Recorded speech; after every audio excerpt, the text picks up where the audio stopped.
먼저 일반적인 어떤 뭐 사항 우리 뭐 경수 얘기를 해주고 그 다음에 각자 데이터 한번 좀 보여주고 그 다음에 우리 뭐지 우리 스터디 한 거, 데이터 할 때까지 한 거 플러스 그 다음에는 이제 그 우리 논문 정리한 거 스터디 한 거 있지 그거 한번 쭉 하는 걸로 해서 5시 한 10분까지 최대한 마칠 수 있도록 하자. 네. 자 우리 김명수 조교 선생님 일반적인 상황 브리핑 좀 한번 해주시죠. 아이스 관련돼서 일반적으로 뭐 지금 하고 있는 거 상황으로 뭐 크게 뭐 그건 없고요. 특이점은 없고요. 일단은 PL 관련돼서 제가 수연이는 저번에 PL 찍을 때 들리시나요, 근데? 난 잘 들리지? 들리시네요. 음. PL 관련돼서 초이는 직접 제가 옆에 해가지고 한번 같이 찍었고요. 수연이는 그때 일 있어가지고 못 와가지고. 원래 이번 주에 한 번 더 찍으려고 했는데 이번 주에 거기 방에서 자기들이 그 이제 졸업 준비도 있고 그래가지고 자기 쪽 방에서 좀 이번 주는 써야 된다고 해가지고 다음 주부터 다시 PL 진행할 예정이고 그리고 뭐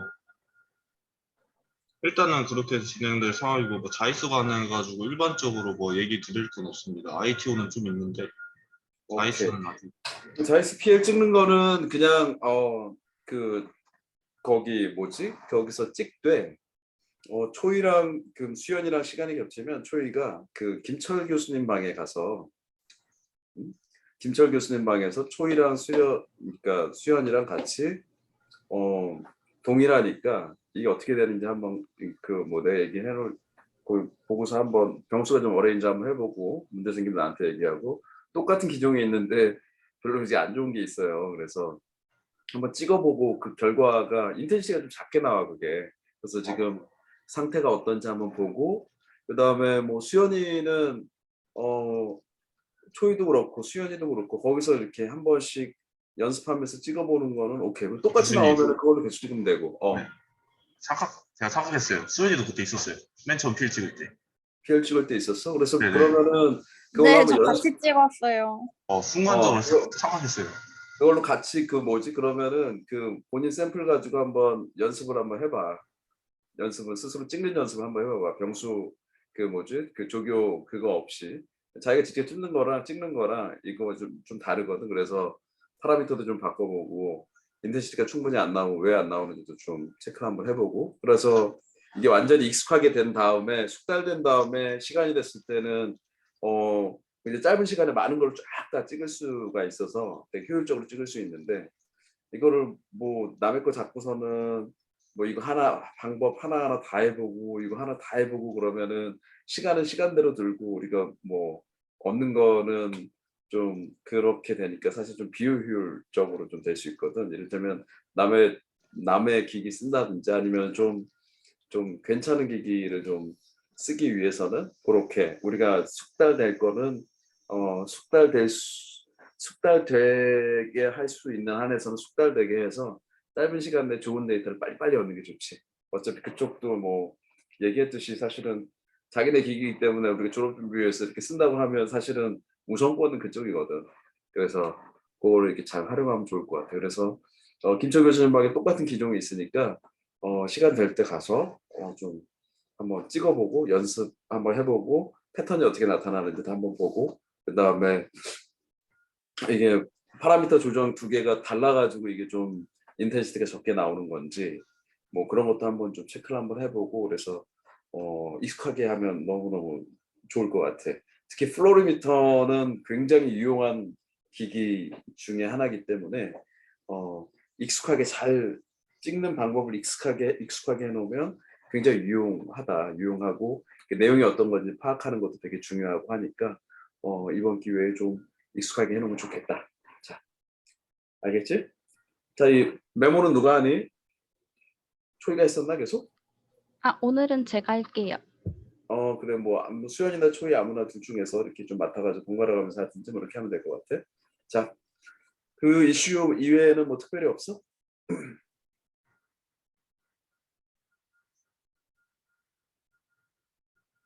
특별히 없고 우리 퓨리피케이션 관련해 가지고 퓨리피케이션 관련해 가지고 나랑 같이 한번 좀 테스트해 가지고 미팅 한번 하기로 했지. 그래서 그 다음 주가 돼야 될 것 같고 아울러 다음 주에 우리 셀컬처도 다음 주부터 시작을 해야 될 것 같아. 왜냐하면 내가 지금 이 기관지가 많이 약해져 가지고 간혹 이렇게 이렇게 기침이 나와. 그래서 이렇게 뭐 잔기침, 마른 기침, 뭐 기침이 나와가지고 좀 이렇게 모여가지고 미팅을 한다거나 아니면은 이걸 인텐시브하게 얘기를 많이 한다거나 이런 때 좀 살짝 그 부담이 좀 있어가지고 가벼운 얘기 빼놓고는 기침이 나와서 뭐 기침 나오는데 기침 막 콜록콜록 해가면서 그냥 막 얼굴 막 대고 뭐 그렇게 하기보다는 좀 다음 주에 이렇게 좀 그런 것들을 인텐시브하게 좀 하는 게 좀 좋지 않을까 이런 생각이 들어서 다음 주 원래 이번 주에 하려고 했는데 뭐 좀 예기치 않은 상황 때문에 다음 주에 좀 더 본격적으로 좀 진행할 예정이고 자 그러면은 이제 데이터 얻은 거 있으면 한번 좀 보도록 하자. 우리가 좀 오랫동안 미팅을 못했지? 어디까지 진행됐는지 한번 멋진 결과를 한번 보도록 하자.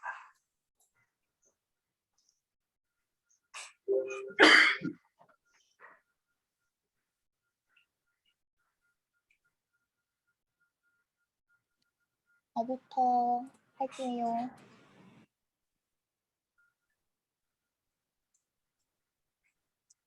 자이스 진행 사항에 대한 발표를 시작하겠습니다. 저번 주에 진행했던 자이스 실험은 정제를 할 때 10,000rpm에서 2개, 11,000rpm에 설정해가지고 2개를 만들어서 UV 비스랑 TL 측정 값을 비교했습니다. 이게 10,000rpm에서 정제했을 때 형광색이랑 11,000rpm에서 정제를 했을 때 형광색이를 나타내는 사진입니다. 네, 요거 UV 할 비스는 때는 수연아 그 얘기하는 중에 미안한데 요거 할 때는 이게 자이스 몇 번이라는 거 그다음에 우리 저기 뭐지 우리 솔벤트가 뭔지 이런 거는 이제 기본적인 정보는 시작할 때는 이렇게 좀 같이 명시해 주는 게 좀 좋을 것 같아. 알겠지? 네. 음. 저희 PL 측정할 때 설정 값은 전에 했던 조교님이랑 동일하게 진행했고요. 일단 처음에 11,000rpm에서 첫 번째 시료는 일단 익사이테이션 값이 461.7, 466.5, 466.5로 뒤에 두 개는 같은 값을 나타냈는데 이미션 값이 603, 604.8, 608.5로 전부 달랐습니다. 잠깐만. 네. 지금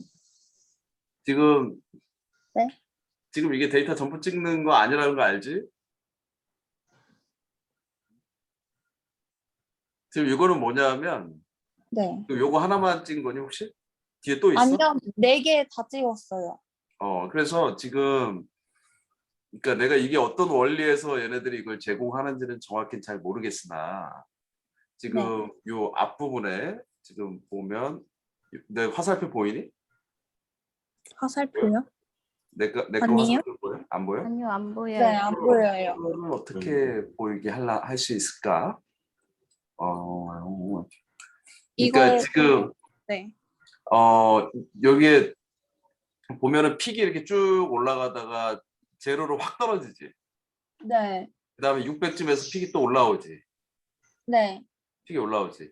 그 앞부분은 대략적인 익사이테이션 프로파일이고 네. 뒤쪽은 대략적인 이미션 프로파일이에요. 프로파일. 네. 이 얘기는 뭐냐면은 그 앞부분에 보면 막 픽이 여러 개가 있을 거야. 이렇게 가장 높은 픽이 있고 좀 약간 낮은 픽이 있고 두 번째 픽이 있고 세 번째 픽이 있고 이렇게 있는데 어느 픽을 선택하건 간에 600대에서 이미션이 나와. 이 의미는. 근데 가장 높은 픽을 선택해서 정해주면 이미션이 가장 높게 나온다는 거예요. 색이 가장 브라이트하게 나온다는 거예요. 이미션이 가장 많이 된다는 거예요. 자, 그래서 이미션을 스캔할 때 이미션이 어디서부터 어디까지 어느 만큼 많이 나오는지 이미션을 스캔하고 익사이테이션을 고정할 때 어디다가 익사이테이션을 고정하는 게 좋겠니? 익사이테이션 맥시멈에서 고정하는 게 좋겠지. 네. 그래서 저게 지금 제일 높은 점이 보이진 않는데 거기다 고정하고 이미션을 스캔하고 대신에 익사이테이션 스캔을 하기 위해서는 이미션의 맥시멈에서 고정하고 하면 되는데 이미션이 지금 세 개가 지금 이미션이 지금 세 개가 다 다르다 그랬지. 네. 거기서 이제 가장 뭐 별 차이가 없어요. 사실은 별 차이가 없으니까 그 중에서 가장 이상한 거 말고 이렇게 원으로 해서 가장 높은 지점 대략적으로 추정해서 이미션은 거기다 고정하고 익사이테이션은 스캔을 쭉 해주면 그게 일반적으로 보통 일반적인 방법이야. 자, 다음 보자. 네. 두 번째로 11,000 RPM에서 찍은 건데 익사이테이션 466.5로 앞에랑 계속 동일하게 466.5로 나타나고 있습니다. 지금 이게 네. 모드가 어떤 모드로 찍은 거니? 모드요? 오른쪽에 파라미터를 어떻게 설정을 했어?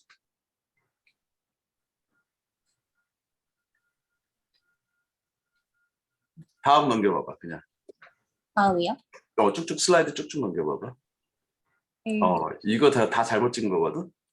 잘못 찍은 거예요? 다 잘못 찍은 거야. 이거는 뭐냐면 음.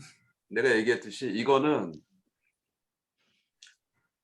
정밀하게 찍기 위해서 한번 그냥 쭉 한번 보는 거야. 그냥 러프하게. 아주 그냥 브로드하게 익사이테이션 프로파일이 대략적으로 어디선가 나오는지 보고 이미션 프로파일이 어디서 나오는지 대략 보는 거야. 이걸로는 데이터를 전혀 쓸 수가 없어요. 쓸 수가 없고 이걸 가지고 파라미터를 어떻게 설정하냐면 두 개, 그러니까 예를 들어서 지금 10,000 RPM 2가 있잖아. 그럼 이거를 딱 얻었으면 이거에 해당하는 진짜 데이터를 얻어야 돼. 어떤 거? 처음에는 익사이테이션을 고정하고 이미션 스캔. 두 번째는 이미션을 고정하고 익사이테이션 스캔. 그렇게 각각 두 개를 얻어야 돼. 요거에 대해서. 이건 데이터를 쓸 수 있는 게 아니라 내가 뭘 얻어야 된다 그랬어? 익사이테이션 고정하고 이미션 스캔이라 그랬지. 그럼 대략적으로 익사이테이션은 어디서 고정할지, 이미션 스캔은 어디서부터 어디까지 할지. 이거를 결정하기 위한 그냥 사전 그냥 러프한 데이터예요. 그래서 이걸로는 데이터를 쓸 수가 없어요. 그래서 논문에 보면 이렇게 안 나오지? 어떻게 저기 논문 찾아봐, 저기 좀 공부 좀 해봤어? 저기 석사학위 논문? 승원이 거랑 교수님, 근데 봤어요. 이렇게 표시한 데이터 하나도 없지? 네, 근데 이거를 가지고 엑셀이나 다른 거를 이용해서 좀 더 아니야. 이건 정확한 뭐가 데이터가 있나요? 아니어서 이거는 엑셀로도 쓰면 안 돼, 이거. 아, 정확한 데이터가 아니야. 동영상에서 찍으라는 대로 한 건데 그건 동영상이 잘못된 거야.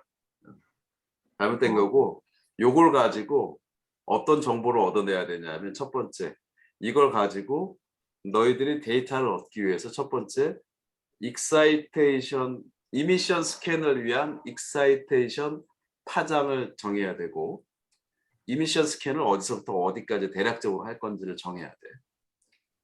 두 번째, 익사이테이션 스캔을 위한 이미션 파장을 정해야 되고 익사이테이션 스캔 범위를 어디서부터 어디까지인지 대략적으로 정해야 돼. 그리고 그 옆에 보면 그거에 대한 찍는 옵션이 있을 거예요.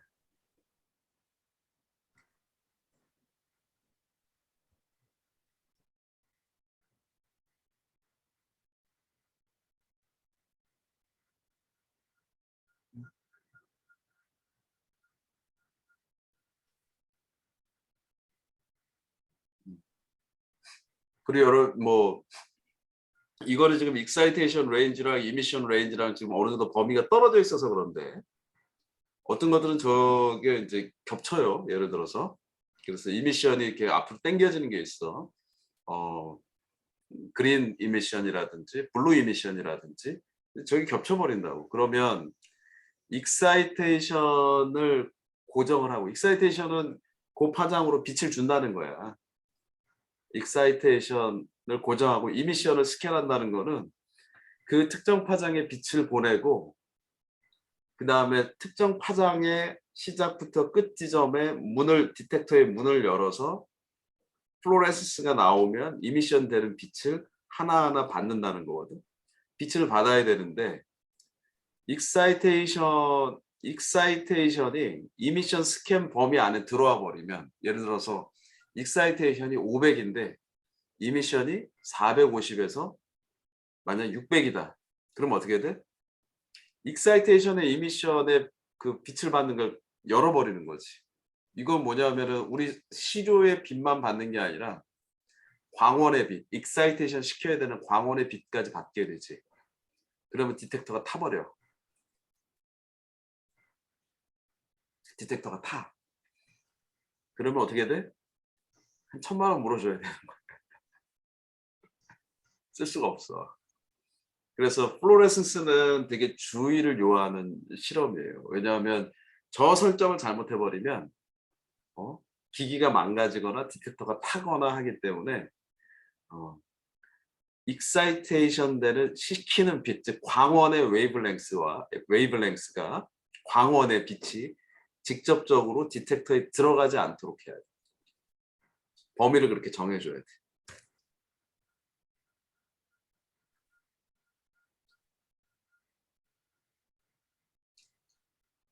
그 다음에 빛이 너무 많이 들어가서 막 세츄레이션 되면 뭐 게인을 낮춘다든지 슬릿을 좁게 한다든지 문을 좁게 연다든지 빛을 받아들이는 그런 여러 가지 작업들을 해줘서 기기를 잘 보호해야 돼. 플로레센스. 그래서 약간 좀 우리 UV 비저블에 비해서 좀 이렇게 좀 까다롭게 좀 세밀하게 알아야 되는 장비가 플로레센스 장비야. 그래서 이거는 데이터를 좀 다시 얻어야 돼. 이렇게 얻으면 안 되고 이거는 정확한 거 아니고 이제 대충 얻은 거고 이건.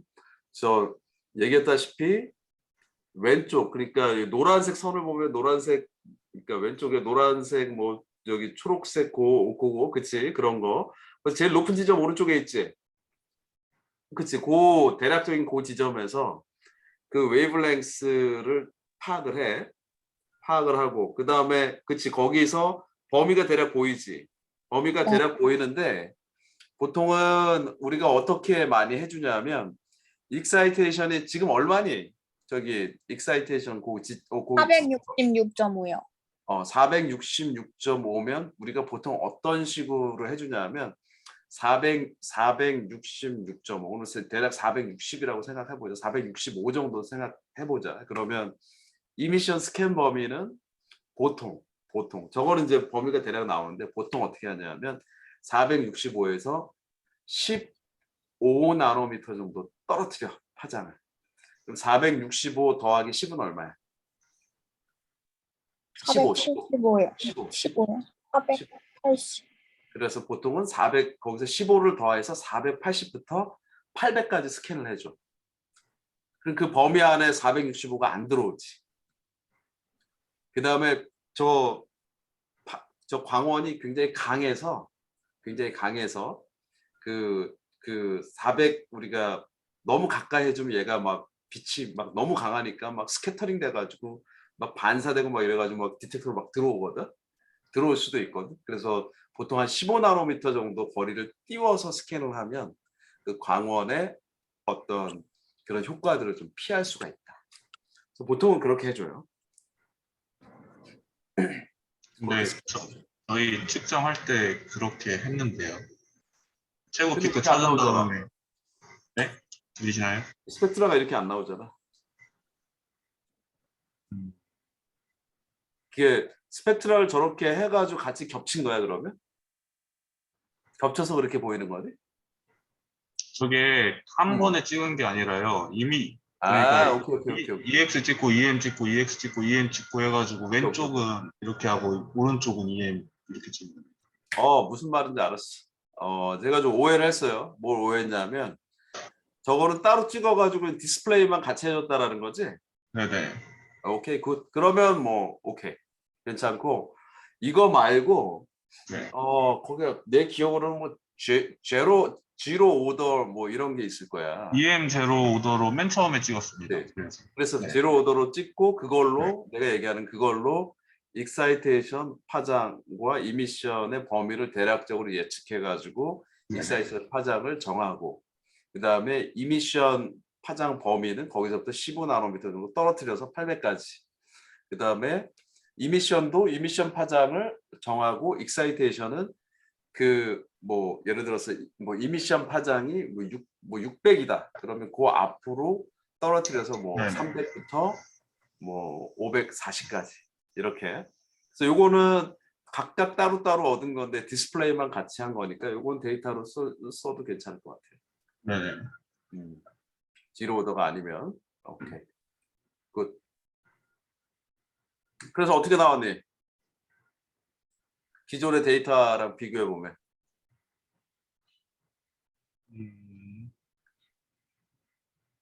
비슷해? 기존에 나왔던 논문 데이터랑 음. 같이 봐야 좀 알 것 같은데요.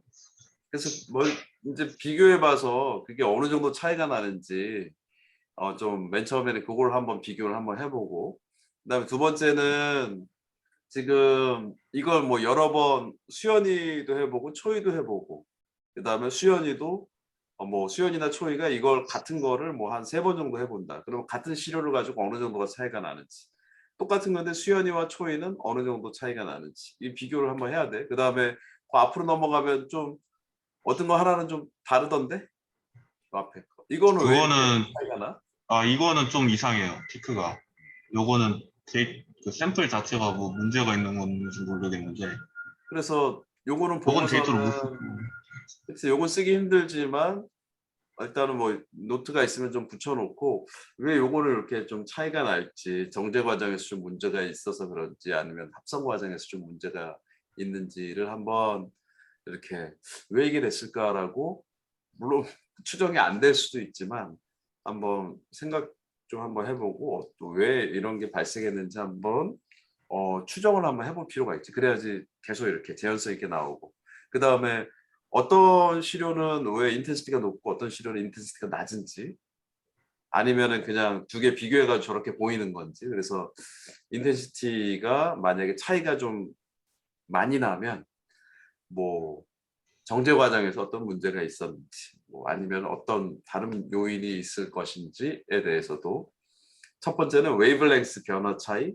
그 다음에 첫 번째는 얘가 계속 저렇게 계속 그 재현성 있게 계속 이렇게 나오는지 그냥 어떤 거는 막 들쭉날쭉 막 나오잖아. 재현성 있게 나오는지 체크하고 두 번째는 웨이블랭스가 비슷하게 나오는지 세 번째는 인텐시티가 그래도 높게 나오는지 낮게 나오면 왜 그런지 봐야 되고 그 다음에 저 웨이블랭스 저기 나오는 거 프로파일 혹은 인텐시티 프로파일이 기존에 있는 데이터랑 어느 정도 차이가 있는지 이 정도를 좀 체크해 보면 좋을 것 같아요. 그래서 그걸 비교를 해봐야지 이게 어느 정도 잘 됐다 뭐 이제 뭐 합성은 충분히 됐다 이거를 좀 볼 수 있고 그 다음에 초이랑 수연이랑 한 몇 개 정도 합성해봤니? 저희 합성은 PL 어. 못 찍어도 계속 해보고 있어요. 계속 해보고 있어? 그래서 네. 한 대략적으로 한 어느 정도 한 것 같아? 셀 수 없이 못해도 많이? 네, 그런 것 같아요. 오케이. 그래서 시도 네. 그거를 최대한 이렇게 좀 얻어가지고 그 다음에 데일리 베이스로 이제 뭐 주간별로 몇 개 한 걸 딱 보고 뭐 예를 들어서 처음에 했던 거는 막 들쭉날쭉인데 8월 달에 올수록 뭔가 이렇게 웨이블랭스 변동도 뭐 심하지 않고 일정하게 나타나고 인텐시티 나타난다. 그러면은 그 전에 문제는 사실은 이제 합성이 손에 익지 않아 가지고 여러 가지 변수 때문에 이제 그런 거 발생한 거일 수도 있고. 근데 계속 그렇게 되는데 계속 그렇게 된다. 그러면은 그 안에 어떤 문제점이 있는 거고. 초이나 수연이 중에 한 명은 이렇게 계속 재현성 있게 나오는데 한 명 왔다 갔다 한다. 그런 한 친구의 실험 습관에 좀 문제가 있으니까 어떤 것에 요인이 있는지를 추적해서 좀 이제 봐야 되고. 그래서 계속 요거를 재현성 있게 웨이브랭스, 인텐시티, 그 다음에 그것이 우리 뭐라 그러지? 그 액큐러시라 그러나? 하여튼 그런 것들을 좀 체크를 해가지고 좀 평가를 한번 해야 될 것 같아. 지금 합성이 잘 됐는지. 그래서 합성이 어느 정도 재현성 있게 딱 나오고 기존 논문이랑 비교했을 때도 큰 차이가 없으면 이제 그 다음 단계로 그다음에 몇 번 정도 합성했는지를 한번 점검을 한 다음에 괜찮으면 이제 그 다음 단계로 이제 들어가는 거지. 그러니까 수연이는 뭐 처음부터 끝까지 이제 합성 단계는 네. 뭐 거의 뭐 마스터했다 이렇게 뭐 이렇게 얘기해 볼 수 있겠니? 네, 저희 합성은 이제 과정 안 보고도 할 수 있어요. 안 보고도. 이제 그러면은 또 초이도 네, 음, 할 수 그래서 일단 있습니다. 우리가 퓨리피케이션 다시 좀 한번 얘기해 보고 그 다음에 그 다음 단계 우리 한번 좀 진입을 한번 해보도록 해야 돼. 네, 둘이 네. 비슷하게 나와 근데 결과가 네. 네, 비교해봤어? 네. 알았다. 그 다음에 이제 또 병수는 코멘트 한번 좀 해주시고. 제가요? 어. 일단은 TL은 더 찍어봐야 될 것 같고요. 저 있었을 때 찍은 거라 애들이 제가 옆에서 봤을 때 한 번씩 찍긴 했는데 그래도 조교가 볼 때 찍는 거랑 없을 때 찍는 거랑 다르니까 한번 TL은 지속적으로 연습 한번 해봐야 될 것 같고 합성 부분은 음. 다들 잘해요. 잘하는데 간혹 형광 안 나오게 합성되는 경우도 있어가지고 그럴 수 있어. 아직은 좀 더 살짝은 좀 더 연습을 해봐야 될 것 같아요. 이게 전 조교님이 그러니까 저도 자이스를 해봤지만 윤영 조교님이 있었으면은 저도 ITO 맨 처음 할 때 실험값 안 나왔을 때 그냥 현정이 형 옆에서 붙어가지고 계속 봤거든요. 현정이 형 하는 거. 그게 전 조교님이 하는 걸 보는 것도 너희한테 도움이 돼. 왜냐면 전 조교님이 하는 습관을 익히면 비슷하게 나와. 왜냐면 전에 하셨던 분이 훨씬 더 오래 연습을 했기 때문에 그분 노하우를 받아가지고 내가 몸에 익히면 그대로 나오거든. 성능이 비슷하게. 근데 뭐 나보단 유년 조교님이 훨씬 더 오래 하셨는데 지금 없으니까 일단은 뭐 내가 가르쳐 준 것대로 계속 해보고 연습을 한번 해봐가지고 일정하게 나와야 뭐 교수님이 그 다음 실험을 맡기실 수 있으니까 그렇게 해보고 그러고 잠깐만. 그래서 이번 주에는 학원과에 아니 그러니까 신소재의 그게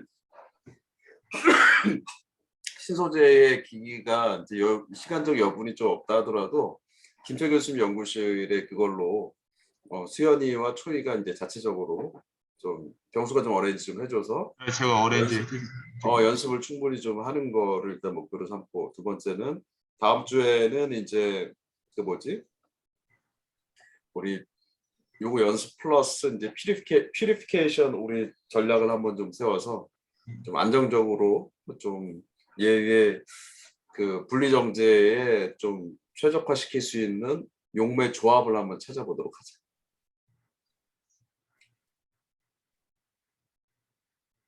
그리고 교수님 혹시 그 저희 광일이 형이랑 정모 형이 그 자이스 연구했던 거 있잖아요. 관련된 거. 그 자료 애들한테 줘가지고 좀 보게 하는 게 나을 것 같은데요. 그 나한테 지금 당장은 지금 뭐 바로 또 시간이 꽤 많이 지났으니까 당장은 그렇고 얘기해서 내가 오늘 저녁 때 공유를 하도록 할게. 그래서 그 여기 톡에다가 얘기를 좀 한번 해주세요. 광일이랑 정호?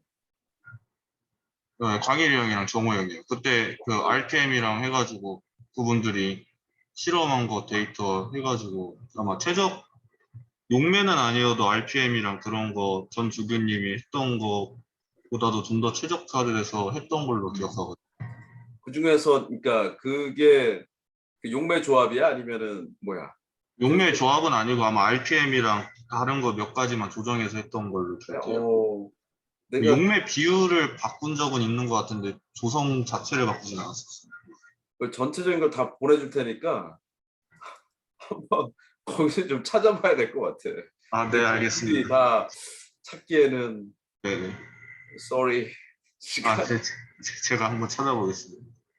같이 좀 한번 찾아봐봐. 네. 찾아보고 그 다음에 이제 그 다음에 저기 하도록 하지. 우리 뭐지 그 석사 졸업 논문.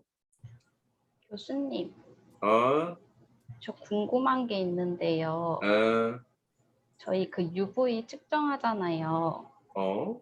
그러면 흑강도 세기가 나오는데 흑강도 세기가 높아지면 흡수하는 파장이 많은 거고 그러면 방출하는 거는 적은 거니까 형광 그 정도가 낮아지는 거예요?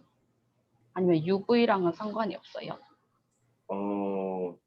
지금 초이가 물어본 거야? 네. 오케이.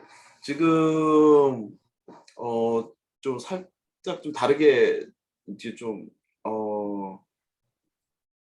그 표현 방식이 중간에 약간 문제가 있어가지고 내가 좀 이제 왔다 갔다 하는데 흑광도는 뭐냐면 말 그대로 빛을 얼마나 흡수하느냐. 빛을 흡수하느냐. 그래서 흑광도 식을 딱 보면 예를 들어서 광자 우리 이제 빛을 알갱이로 표현할 수 있거든. 알갱이 100개를 보냈을 때 얘가 흡수되고 남은 것이 이제 몇 개가 있느냐. 100개를 보냈을 때 50개가 나왔다. 그럼 한 50% 흡수한 거지. 흡수한 거. 흑광도는 그냥 그거만 딱 알려줘. 그거만 알려주는데 빛이 흡수돼가지고 그 안에 여러 가지 일이 일어날 수 있겠지. 그 다음에 흑광도라 하면 지금 어디서 약간 표현에 문제가 있냐면 빛이 흑광도를 측정할 때 어떻게 하냐 파장별로 빛을 내보내요. 이렇게 특정 파장별로 빛을 100개 예를 들어서 500에서 100개 501에서 100개 503에서 100개 그렇게 해서 좀 전에 표현이 좀 살짝 그것에 좀 맞지 않는 그런 표현이 좀 있었어. 그래서 이제 이게 지금 스캔한다라는 것의 의미 그 다음에 이거를 뭐지 우리 1층에서 내가 좀 설명을 좀 한번 해줘야 되는데 그래서 기기가 이제 어떤 방식으로 이제 돌아간다는 것의 의미를 좀 우리가 좀 알 필요가 있지. 이게 이제 분자 분광학에 해당되는 건데 그래서 일단은 흑광도는 말 그대로 빛을 얼마나 그냥 흡수하느냐 그냥. 근데 얘가 빛을 막 흡수하지 않지. 우리 물리학에서 보면 우리 요것으로 보면 우리 자기 밴드갭 우리 이제 고체 같은 경우에는 자기가 흡수할 수 있는 영역이 따로 있어요. 이거. 그걸 고체 같은 경우는 밴드갭이라고 얘기를 하고 그 다음에 우리 이제 분자 같은 경우에는 뭐 호모, 루모 뭐 이런 식으로 표현을 하지. 그래서 흡수할 수 있는 영역이 따로 있다. 아무 빛이나 막 흡수하지 않아. 그 다음에 흡수하는 그 파장 영역에 따라서 얘가 어떤 색으로 보이느냐도 이제 결정이 되고 빛이 들어가서 흡수만 하는 게 아니라 뭐 굴절도 하고 반사도 하고 그래서 흑광도는 사실은 반사되는 빛도 사실은 흑광도로 이제 들어갈 수도 있겠지. 근데 그거는 물질을 고유한 성질이기 때문에 우리가 이제 어떻게 할 수가 없죠. 그래서 흡수되기도 하고 굴절되면 굴절돼서 어떻게든 뭐 들어갈 수야 있겠지.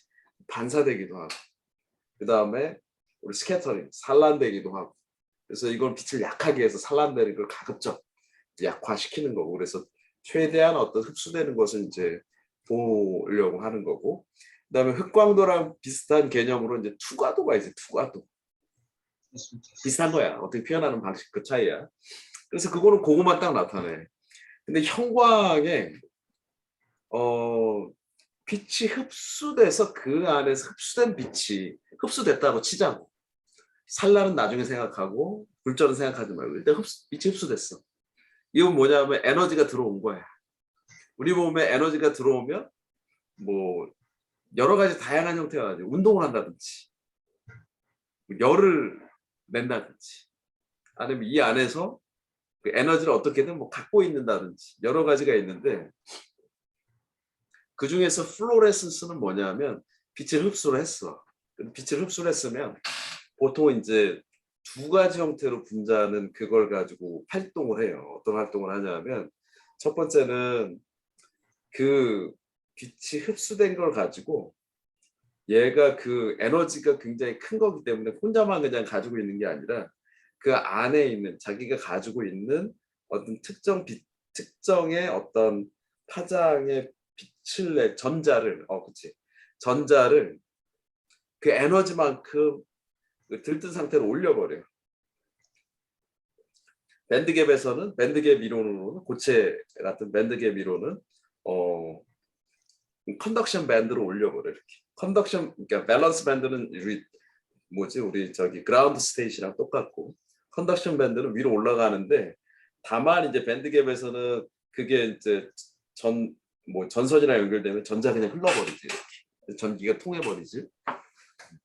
그럴 수도 있고. 그래서 익사이테이션 스테이트에서 딱 올라가요. 그 다음에 올라가는 거는 굉장히 높은 에너지 상태이기 때문에 가만히 있지 못하고 어느 정도 시간을 있다가 빨리 떨어진 애들도 있고 길게 이렇게 천천히 떨어진 애들도 있고 그래서 자기 원래 상태로 떨어져 이렇게 원래 상태로 떨어지는데 그냥 떨어지는 게 아니라 어떻게 해? 빛을 내. 그게 형광이에요. 형광은 그걸 보는 거예요. 근데 모두가 다 그렇게 빛을 내냐? 그렇지 않아요. 얘가 천천히 떨어지면서 그냥 열로 그냥 가는 애들도 있고 무조건 전자가 다 올라가는데 어떤 애들은 한 번에 쫙 떨어지면서 빛을 내는 애들도 있고 어떤 애들은 그냥 천천히 때리면서 그냥 열이나 이런 걸로 해서 주변의 액체, 주변의 어떤 그 자기 주변의 용매로 그 열 에너지를 그냥 딱딱 분산시키는 경우도 있고 그래서 우리가 보는 거는 어떤 걸 보는 거냐면 형광에서 보는 거는 우리 UV 비저블에서는 단순히 빛을 몇 개 보내서 100개를 보냈는데 70개가 나와. 그럼 30개가 없어졌어. 흡수됐다. 이렇게 보는 거예요. 그냥 그것만 딱 보는 거예요. 그걸 뭘 알 수 있냐? 얘 여러 가지 계산을 통해서 얘 밴드갭을 추정할 수 있어요. 왜냐 아무 빛이나 흡수를 하는 게 아니거든. 그래서 얘가 특정 어느 정도 에너지의 빛을 흡수하는지를 우리 여기 스펙트라로 그걸로 추정을 할 수가 있어. 그래서 얘가 이런 전기적 성질, 이런 에너지를 흡수하는 정도의 어떤 특징을 가지고 있구나. 이거를 계산할 수가 있어. 근데 플로레센스는 그 계산이 안 돼요. 뭐 계산 방법이 있는데 보통 그렇게 계산 많이 안 하지. 플로레센스는 뭘 하냐? 이미 그걸로 빛을 흡수해가지고 익사이테이션 된 거 중에서 이미 그러니까 아래로 그라운드로 떨어지는 것 중에서 뭐만 체크하냐면 빛으로 나오는 거예요. 형광빛으로 나오는 것만 체크를 해. 몇 개가 나오는지 몰라. 어떤 애들은 100개 올라가면 100개가 다 내보내는 애들도 있을 것이요. 어떤 애들은 100개 올라가서 10개만 빛으로 나오고 9개는 그냥 지가 떨어져가지고 열로 그냥 나오는 애들도 있을 거고. 그래서 이 형광 이미션은 뭐냐면은 그 중에서 형광 빛으로 나오는 것만 딱 보는 거예요. 그리고 이 100개가 올라간 것 중에서 100개가 올라갔는데 그 중에서 어떤 거는 100개가 떨어지면 빛이 밝겠지. 어떤 애들은 10개가 떨어지면 어둡겠지. 100개가 올라갔음에도 불구하고. 근데 뜨겁겠지 주변이. 다 열로 분산되니까. 그래서 그걸 우리 뭐라고 얘기하냐면 형광 효율이라고 얘기하지 않고 퀀텀 일드라고 얘기해. 양자 효율이라고 그래야 되나? 양자 효율이라고 얘기해. 그라운드 스테이트에서 익사이테이션으로 올라간 전자 중에서 전자 개수 대비 몇 개가 형광 빛으로 나오느냐. 그걸 우리는 양자 효율이라고 얘기해. 퀀텀 일드라고 얘기를 해. 퀀텀 일드. 그래서 똑같은 100개가 똑같이 올라가면 뭐가 더 밝다? 퀀텀 일드가 높은 애들이 밝을 수밖에 없다. 근데 그게 전부냐? 그렇지 않아. 왜냐하면은 어떤 애들은 많이 흡수해. 어떤 애들은 조금 흡수해. 그게 뭐냐면 똑같은 빛을 딱 제공하면 100개의 빛을 제공하면 어떤 애들은 100개를 다 흡수해가지고 100개의 전자가 다 익사이테이션 스테이트로 올라가. 어떤 애들은 100개를 보내면 10개밖에 안 올라가. 근데 100개 올라간 애들은 퀀텀 필드가 20%야. 그럼 100개 올라갔으니까 몇 개 떨어지겠어? 20%니까. 아, 100개 올라갔어. 그 중에서 20%야. 그럼 몇 개가 형광으로 떨어지겠어? 80? 10개. 아, 20%라니까. 아, 20. 20이요. 20이지, 20. 20개. 그러니까 네. 얘는 20개의 빛이 나와. 근데 얘는 100개의 빛이 나면 20개만 흡수, 그러니까 10개만 흡수해. 근데 10개만 올라가겠지. 근데 얘는 퀀텀 필드가 100%야. 10개 올라갔어. 그럼 100%니까 몇 개 떨어지겠어, 빛으로? 형광으로. 10개요. 10개지. 그래서 얘는 형광 필드, 그러니까 퀀텀 필드가 100이고 얘는 10임에도 불구하고 누가 더 밝아? 앞에 게 더 밝다. 왜? 빛을 많이 흡수해가지고 익사이티드 스테이트 많이 올라가니까. 그리고 퀀텀 필드가 굉장히 중요하지만 그게 전부가 아니다. 자, 그거. 그 다음에 어떤 애들은 우리 그 익사이티드 스테이트에 오래 머무르는 애들이 있어요. 어떤 애들은 조금 머물러. 그래서 그거를 요 익사이티드 스테이트에 머무르는 시간 얼마나 머물렀다가 떨어질 때 열로 떨어지는 게 아니라 형광으로 떨어지나 그거를 우리는 형광 라이프타임, 플로레센스 라이프타임이라고 해요.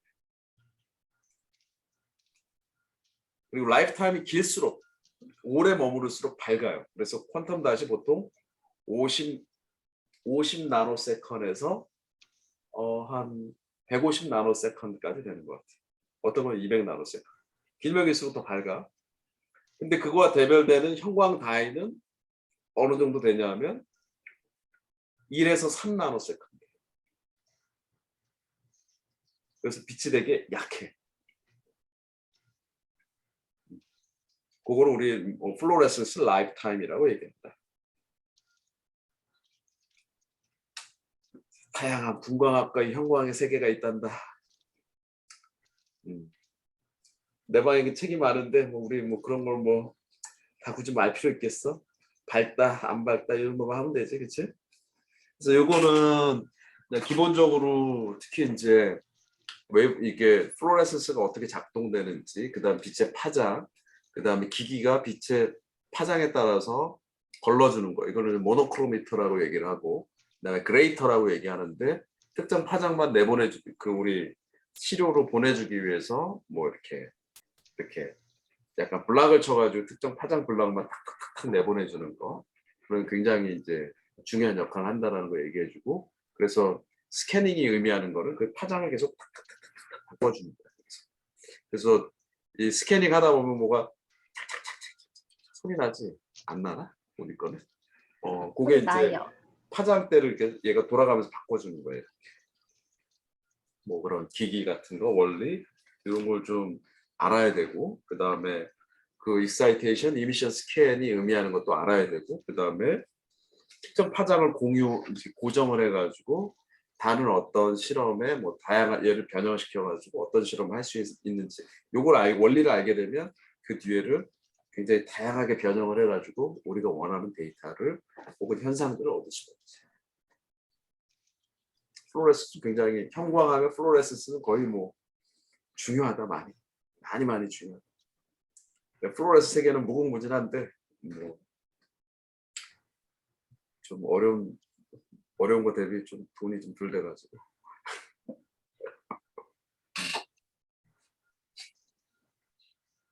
자, 질문. 자, 요거는 다음번 서브그룹 미팅 때 내가 좀 이렇게 써가면서 설명을 해줄게. 설명을 좀 한번 해주고. 그래서 우리가 그러니까 기본적으로 우리가 얻어야 될 게 UV 비저블, 그 다음에 익사이테이션 스캔, 이미션 스캔, 정보는 기본으로 가지고 있어야 돼. 그 다음에 네. 그걸 통해서 얘의 이미션 웨이브를 익사이테이션 스캔은 그렇게 중요하진 않아. 중요하진 않지만 반드시 기본적으로 가져 있어야 되고 중요한 거는 이미션이 제일 중요해. 이미션 그 방출 파장 맥시멈, 그 다음에 범위, 그 다음에 obsorption은 우리가 이제 나중에 그걸로 이제 특히 우리 형광 나노 입자는 콜로이드 이제 나노 크리스탈이기 때문에 사실은 반도체 나노 입자라고도 얘기하거든. 그래서 우리가 호모 루모라고 표현하지 않고 그 얘는 이제 밴드갭으로 표시해요. 그래서 우리 저기 obsorption 그 스캔한 걸 가지고 UV 비저블 스캔한 걸 가지고 우리 뭘 계산할 수 있어야 되냐면 밴드갭 계산을 할 수 있어야 돼. 그래서 우리가 만든 그것이 어느 정도 밴드갭을 가지고 있는지 그거 좀 해야 되고 그 다음에 중요한 거 하나 얘기하려고 했는데 에미션 그렇게 이제 기본적인 데이터를 얻어야 되고 그 다음에 퀀텀 일드도 이렇게 어떻게 계산할 수가 있긴 한데 라이프타임 하는 거는 굉장히 고가의 장비가 이제 저기 플로레스 장비가 필요하기 때문에 우리가 좀 하기는 좀 어렵고 그 예전에는 서울대에서 우리 저기 퀀텀 일드 측정하는 게 있었는데 지금 2단계에서는 뭐 필요하진 않아가지고 굳이 거기까지 측정하지 않아도 되지 않을까 이렇게 좀 생각을 좀 하고 있고 그래서 단순한 방법으로 서울대 기기가 좀 많이 있으니까 잘 쓰는지는 잘 모르겠으나 그래서 그 장비가 서울대 화학과에 있어서 우리 필요하면 이제 거기서 이제 데이터를 좀 얻을 수 있겠다. 그래서 퀀텀일도 얻을 수 있고 라이프타임 측정 불가능하고 워낙 고가 장비 필요하니까 그 다음에 그렇게 하고 그 다음에 또 중요한 거는 이미션인데 보통 이미션은 미러 이미지라고 해서 이렇게 가우시안 커브로 이렇게 대칭돼서 나타나요. 근데 우리 걸 보면은 이렇게 하다가 뭐가 뒤로 볼록 튀어나오거나 이렇게 돼 있을 거예요. 그 얘기는 뭐냐면 나노 입자 두 개가 섞여 있거나 혹은 나노 입자 안에 오른쪽에 어떤 다른 포토 피지컬 프로세스가 뭔가가 벌어지고 있다. 그 픽이 의미하는 건 좀 그런 것이고. 근데 후자 여러 사람들이 연구를 많이 해서 후자 쪽이다. 뭔가 프로세스가 뭐가 더 있다. 그 안에서 메커니즘이 그런 의미로 이제 완전 받아들여지고 있는데 그게 이제 맞는 것 같고 그 다음에 이 프로파일이 이게 넓다라는 게 있고 좁은 게 있어요. 좁으면 좁을수록 뭐냐면 좁으면 좁을수록 얘가 그 방출 파장 범위가 굉장히 균일하고 좁다는 거지. 그 얘기는 뭐냐면 우리가 만든 나노 입자가 굉장히 어떻다? 사이즈도 균일하고 퀄리티도 균일하고 잘 만들어졌다. 그래서 보통 이제 카드뮴 셀러나이드 나노 입자 같은 경우에는 그것이 그거 이제 그 얼마나 이게 넓으냐를 어떻게 하냐면 우리 full width half maximum이라고 FWHM 이라고 표현하는데 그거 뭐냐면은 최고점, 최저점, 거기에 중간 인텐시티의 범위 요거야 요거. full width half maximum이라고 얘기해. full width 넓인데 완전히 이렇게 픽이 이렇게 되면 제일 넓은 거 있잖아. 제일 넓은 거 여기에 half maximum이니까 half가 어디야? 반. 절반 되는 지점에 여기 요 width 이거를 얘기하는데 그게 카드뮴 셀러나이드 뭐 징크 설파이드 같은 경우에는 15 나노미터 이상 되면은 불량품입니다. 잘 안 된 거야. 근데 우리는 어때? 100 나노 정도 나오지? 이 범위가. 그거는 사실은 잘 만들어졌느냐 잘 안 만들어졌느냐에 떠나서 우리가 이 자이스라는 것이 이제 솔리드 솔루션이라고 이제 표현이 되는데 너희들 나 레퍼런스 좀 읽어봐야 돼. 그거 자체가 가지고 있는 근본적인 한계야. 굉장히 좀 불리한 거지. 되게. 그래서 이 자이스 가지고는 우리가 뭐 퀀텀다 TV 뭐 이런 걸로 쓸 수가 없어. 왜? 이게 너무 범위가 넓어. 큐닷은 지금 거의 어느 정도냐면 보통 10나노미터까지 딱 줄어. 내가 만든 건 15나노미터 항상 이하로 만들었었어. 색깔별로. 쫙 겹치지가 않아. 그러니까 색깔이 막 번짐 효과가 없어. 잘 쓰면 100나노니까 어때? 10나노인데 100나노니까 이게 다 커버하잖아. 그러니까 이제 굉장히 독성도 없고 여러 가지 장점이 많지만 그런 어떤 디스플레이 용도로 사용하기 좀 어렵고 우리 형광을 이용한 여러 가지 이제 다양한 다른 소재, 바이오 프로브라든지 뭐 이런 걸로 좀 사용이 가능하다. 근데 그거는 이제 얘가 원래 자체 메커니즘상 가진 근본적인 이제 한계이기 때문에 우리가 자체 어떻게 할 수는 없고 근데 뭐 그런 거는 볼 수 있지. 초이가 계속 합성을 했을 때는 보통 한 80나노미터 정도로까지 딱 줄였는데 오늘 갑자기 뭐 110으로 딱 늘어나 있어. 그건 뭐야? 문제가 있다는 거지. 합성 단계에서 뭔가 잘못 합성이 됐다는 거지. 근데 그것도 우리 얘가 픽이 이렇게 있으면 얘가 계속 유지하고 있냐 막 뭐 할 때마다 얘가 벌어지냐 얘는 상관이 없는데 얘가 막 벌어져. 그럼 어떻게 돼? 이거 좀 우리 합성이 좀 그렇게 재현성 있게 되는 건 아니구나. 뭔가 이렇게 문제가 있어서 들쭉날쭉 하는구나. 라는 그런 어떤 표시도 된다. 자, 여기까지 그러니까 인트로로 하고 우리 저널 공부한 거는 좀 다음 시간에 하도록 하자. 발표하도록 하자. 시간이 많이 지나가지고.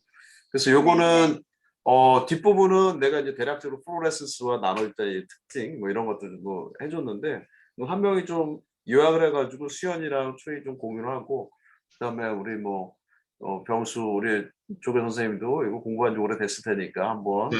하고 요거는 내가 다음 시간 서브그룹 미팅 때 한번 풀어서 얘기를 한번 해줄게. 그래서 한번 인트로를 한번 듣고 논문을 본다거나 영문 논문 딱 읽으면 그냥 쭉쭉 들어올 거야. 자, 여기까지? 네. 네.